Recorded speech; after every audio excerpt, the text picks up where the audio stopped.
Hey, hi everyone. Today we'll see about Maruti Suzuki Jimny in India, which is a five-door version of it. We'll start off with the engine. This engine is a Maruti's 1500cc K15 engine. It is a very, the most powerful, I can say, in the K15 series. It is more powerful than what is in the Ertiga and the XL6 and Ciaz. And this engine looks somewhat bigger as it is mounted longitudinally in this car because it is a rear wheel drive by default. Coming to the interiors, this feels similar to Shift in many areas and it is quite narrow. Uh, when I started driving this vehicle from my Shift, I felt it is narrower than the even the Shift. And the switch gears, the climate control all looks same. The rear is quite reasonable. Two people can sit, but undertake support for a tall person like me is definitely lagging. But it is practical than a three door where the elders can easily get in and sit comfortably. The boot is also reasonable. It is practical than a Thar, but definitely it's narrow. There are only two seat belts in the rear, and Maruti itself is selling it as a four-seater.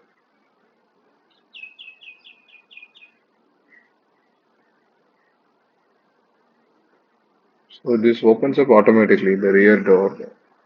After we pull it, midway, it pulls, opens on its own.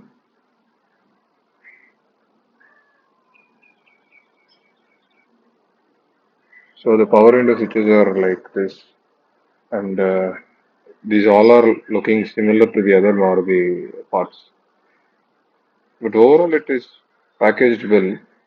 If you are looking for serious off-roading and overlanding trips, this is definitely a practical option.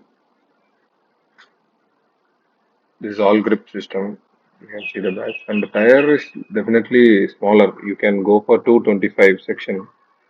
Many YouTubers has already done it, and it is easily you can swap without doing any modifications. So 225 or 15 should be fine.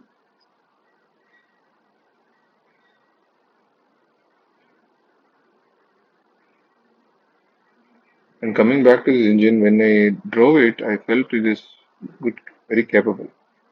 And we can see the frame here, and it is fully coated to prevent rusting and all. And I can also see the suspension is very, capable. On the road as well, I didn't feel any body roll as in the Thar CRDE. It's equal to the new Thar, and it looks easily customizable, even the bumpers and the suspension.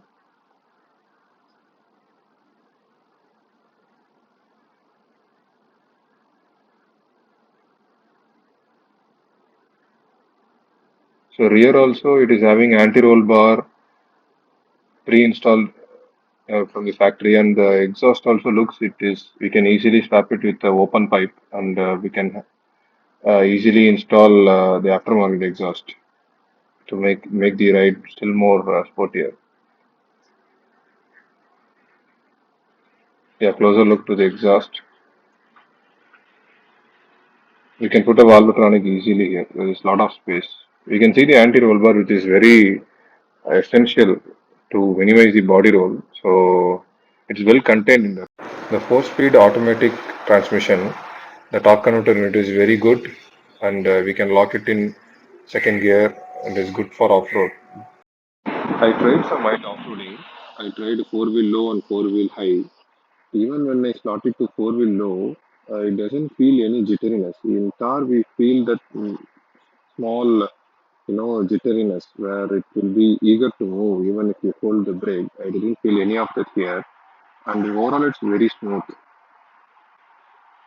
And one more thing to note, in older car CRDs, if we put in four-wheel high on itself, it will feel little heavy to accelerate. But here I have not felt anything. It felt like it is going in two-wheel drive.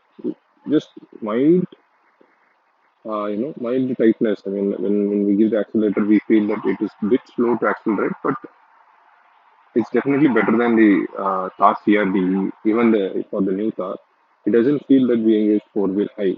In four-wheel low also, it's the same case.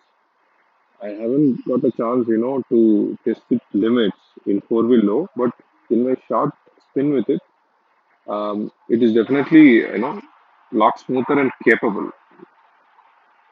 The mantra here is smoothness in both the four-wheel modes, and suspension doesn't toss me around even in bad roads and this boulders and all.